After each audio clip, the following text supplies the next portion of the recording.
In warfare, there are rules. Some are written in treaties, others are etched into the very laws of physics. For the U-boat commanders of the Kriegsmarine, one rule was absolute. The sea was a sanctuary. Water, 800 times denser than air, was the ultimate armor. A few meters of it could stop a cannon shell dead in its tracks, absorbing its kinetic fury in a violent but harmless splash. It was a physical certainty, a truth as solid as the steel hull of their submarines. On the morning of March 25, 1944, in the perpetually grey waters of the Bay of Biscay, that truth was about to be executed. Korvettenkapitän Werner Henke, a hardened veteran of the deep, stood on the bridge of U-976. The salty air was cold, the sky a blanket of bruised clouds. Below him, his lookout scanned that sky with practiced diligence. Henke was an ace, a recipient of the Knight's Cross with oak leaves, a man who had survived 37 war patrols and sent over 60,000 tons of Allied shipping to the bottom. He understood the lethal chess match of the Atlantic better than almost anyone. He knew the threats, the dogged destroyers, the patient corvettes, the acoustic homing torpedoes they called Fido. He had developed counters for them all. His confidence was not arrogance, it was earned in the crucible of 4 years of war. He knew that even if an Allied aircraft appeared, the 60 centimeters of seawater that lay between the sky and his pressure hull during a crash dive was better than any armor plate Krupp could forge. He was completely, catastrophically wrong. From the northeast, two silhouettes were rapidly growing. They were de Havilland Mosquitoes of the Royal Air Force, but not just any mosquitoes. These were the FB Mark 15 variant, a machine so specialized, so secret, that its existence was dismissed as fanciful propaganda by the highest echelons of the Luftwaffe. And in the nose of each wooden aircraft, where 4 20mm cannons should have been, sat something monstrous. A 57mm Molines gun, an anti-tank cannon modified for automatic fire, specifically designed to do the impossible. Its 6-pound armor-piercing shells had been engineered to treat water not as a barrier, but as a minor inconvenience capable of maintaining lethal velocity through 2 full feet of it, before punching through a submarine's hull as if it were paper. The doctrine that assured Henke of his safety was a lie, and he was sailing directly into its horrific revelation. 20 minutes before the world ended for U-976, the hydrophone operator reported the faint, menacing thrum of aircraft engines to the north. The response was immediate, a symphony of well-drilled procedure. The alarm sounded, and the crew scrambled to their stations. On the deck, the twin 20mm flak guns and the new formidable 37mm cannon, installed just 2 weeks prior at Lorient, swung towards the threat. These weapons had given the U-boats a fighting chance on the surface, making Allied pilots think twice before pressing an attack. But the approaching Mosquitoes were not armed with the usual rockets or depth charges the gunners had trained to counter. They carried a weapon that Reichsmarschall Göring himself had scoffed at when intelligence reports first surfaced. They carried the death of a physical law. The Molines gun, designated QF 6-pounder class M1 with autoloader Mark III, was a Frankenstein's monster of British ingenuity. It was a convergence of technologies German naval designers had deemed impossible. The core was a modified anti-tank gun, a weapon designed to kill panzers. The real genius, however, lay in its feeding mechanism. It was developed by the Molines Machine Company, a firm that specialized not in armaments, but in the delicate, high-speed machinery used to manufacture cigarettes. They had created an autoloader that could reliably feed 55 6-pound shells per minute into the breech, a torrent of firepower with a muzzle velocity of 890 meters per second. When Allied aircrews under interrogation first described this weapon, Admiral Dönitz's technical staff at U-Boat Command Headquarters, BDU, refused to believe them.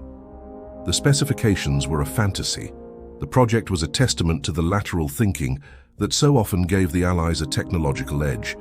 The idea of putting a large cannon on an aircraft was not new, but the autoloader was the missing piece. A man named G.F. Slade, an engineer at Molins, realized that the principles used to feed fragile paper and tobacco at incredible speeds could be adapted to feed heavy steel shell casings. It was a conceptual leap no traditional armaments designer would have made.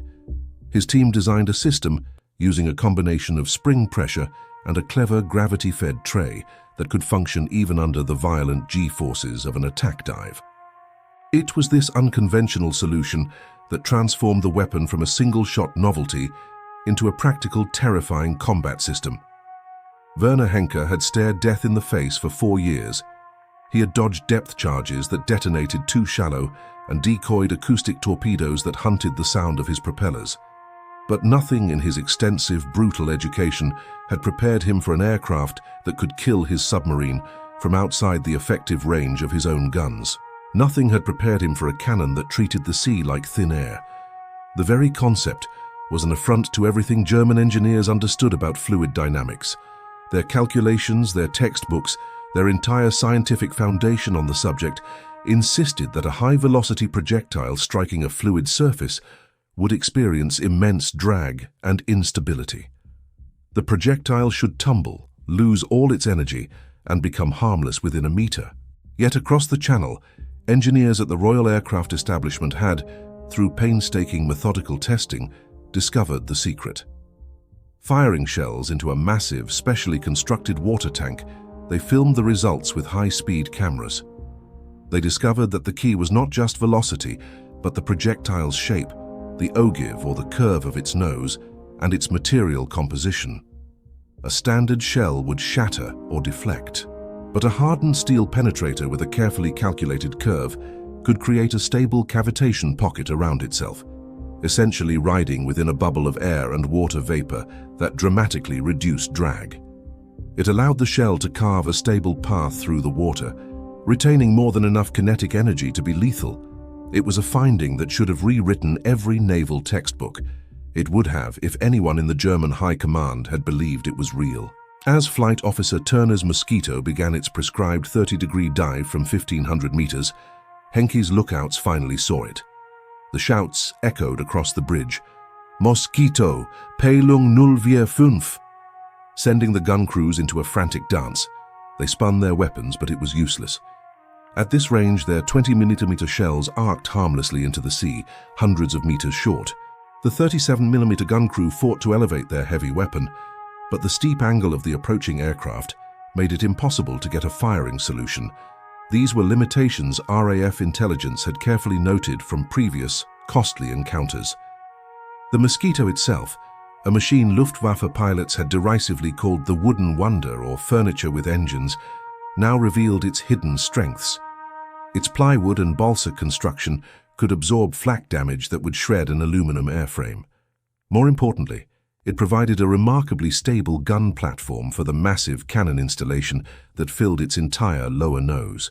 Flight Officer Turner used his twin 303 Browning machine guns as ranging weapons, their tracers stitching a path across the waves towards U-976's conning tower.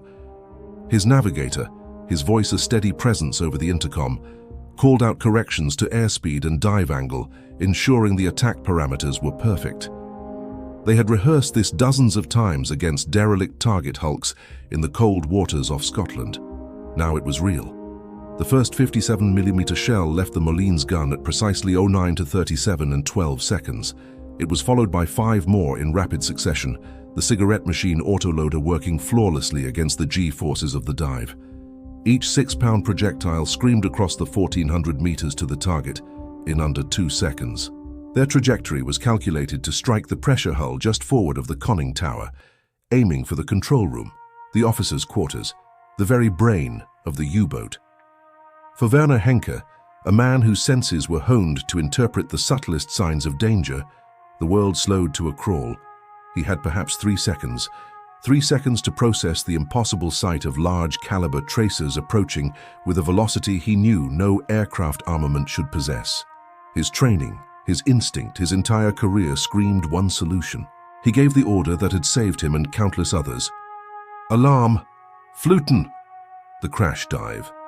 The lookouts tumbled down the hatch. The diving klaxon wailed its urgent cry through the boat's compartments. The diesel engines fell silent as the electric motors whined to life, and the bowplanes bit into the water, driving the submarine's nose towards the sanctuary of the deep.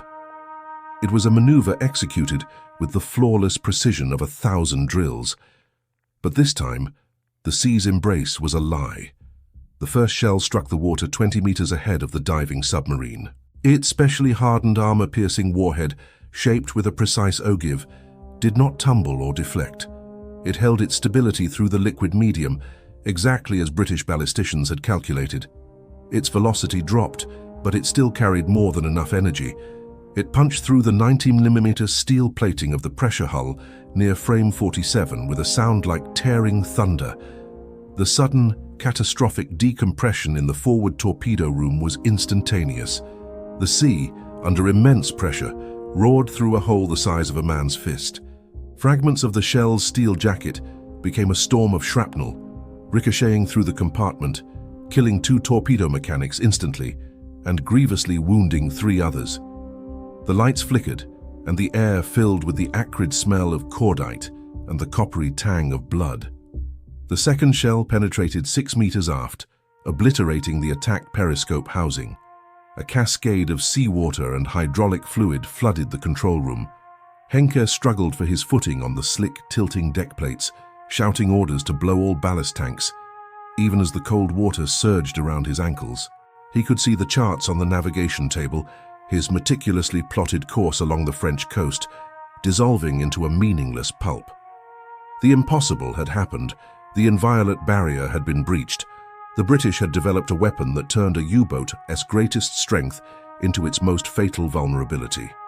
As Turner's Mosquito pulled out of its dive, his wingman, Flying Officer Hilliard in aircraft MM-425, lined up for his own run. It was hardly necessary. On the surface, a dark, spreading stain of oil and a litter of debris marked the spot where U-976 had disappeared.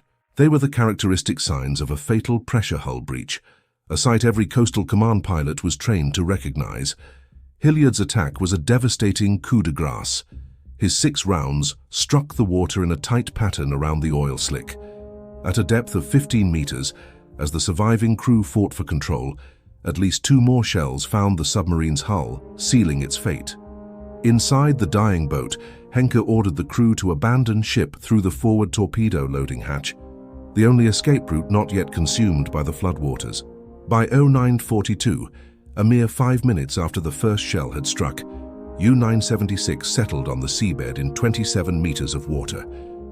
Her hull was breached in 4 places.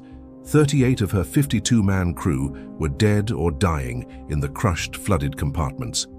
14 survivors, including their decorated captain, struggled to the surface, emerging into a sea of oil and wreckage.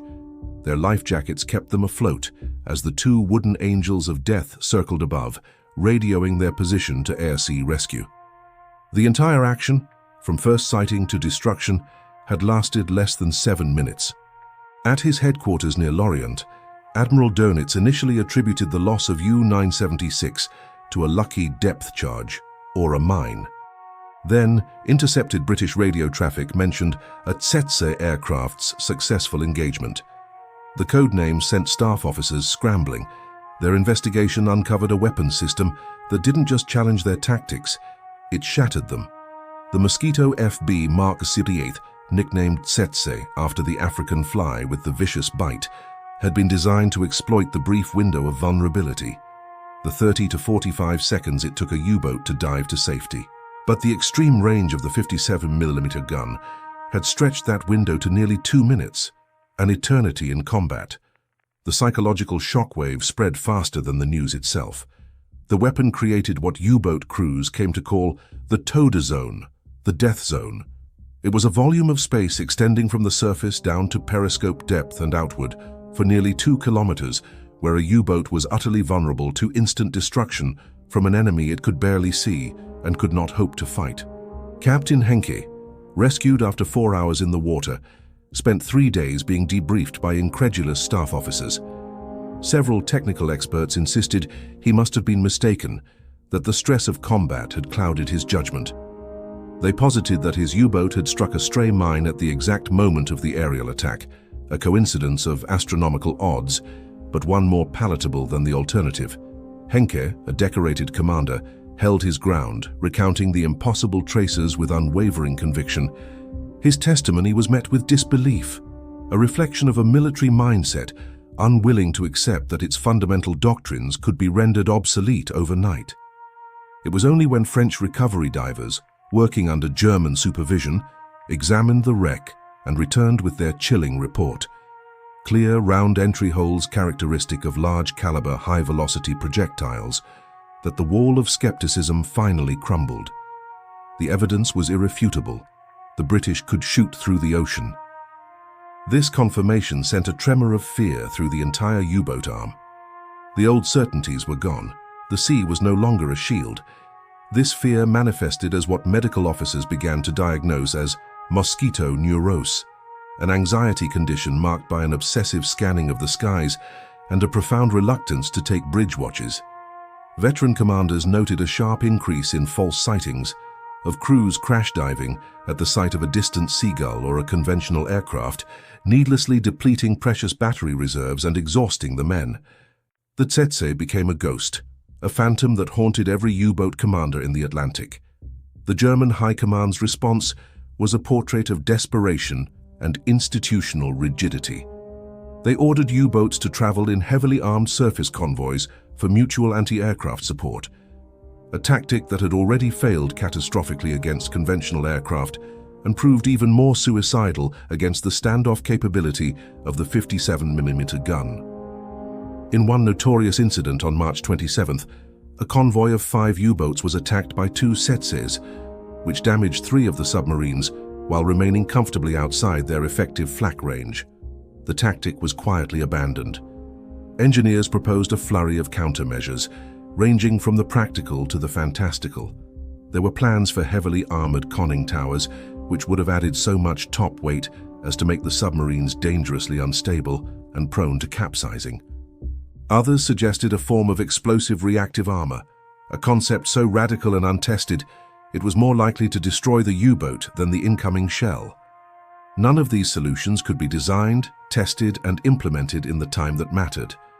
The weapon had, in a single stroke, checkmated 20 years of submarine development. The Tsetse did not operate in a vacuum. It was the devastating tip of a very long spear. By 1944, the Allies had built an integrated anti-submarine system of breathtaking complexity. Codebreakers at Bletchley Park were reading encrypted German naval communications, often telling convoy escorts where a U-boat wolfpack would be waiting. High-frequency direction finding, or HFDUF, could pinpoint a U-boat's location the moment it transmitted a radio message. Long-range patrol bombers equipped with new, powerful centimetric radar blanketed the Atlantic, able to detect a submarine's periscope or snorkel head from miles away. The Tsetse was the final piece of this intricate puzzle, a specialized tool designed to kill U-boats in the one place they still felt relatively safe, the coastal waters of the Bay of Biscay. It closed the last gap in the net. By June 1944, as Allied forces stormed the beaches of Normandy, the U-boat force that should have been a primary threat to the invasion fleet was largely paralyzed in its bases. The commanders were unwilling to run the gauntlet of the Bay of Biscay, now known to its survivors as the Todis Corridor, the Death Corridor. The Tsetse squadrons, now veterans of the campaign, flew relentless patrols over the English Channel's approaches, forming a deadly barrier that few U-boat commanders dared to challenge.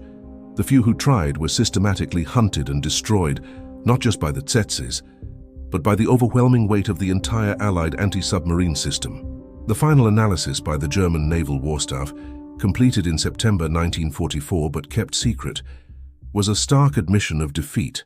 It stated, "The enemy has deployed weapons that exploit physical principles we understood, but dismissed as impractical, achieving results that invalidate our entire submarine construction program and operational doctrine. We have no countermeasures available within any reasonable time frame."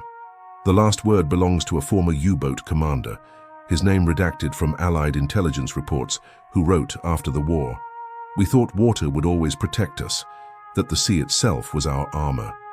Then the British proved that cannon shells care nothing for our assumptions, penetrating the water as easily as air, reaching us in what we thought was our sanctuary.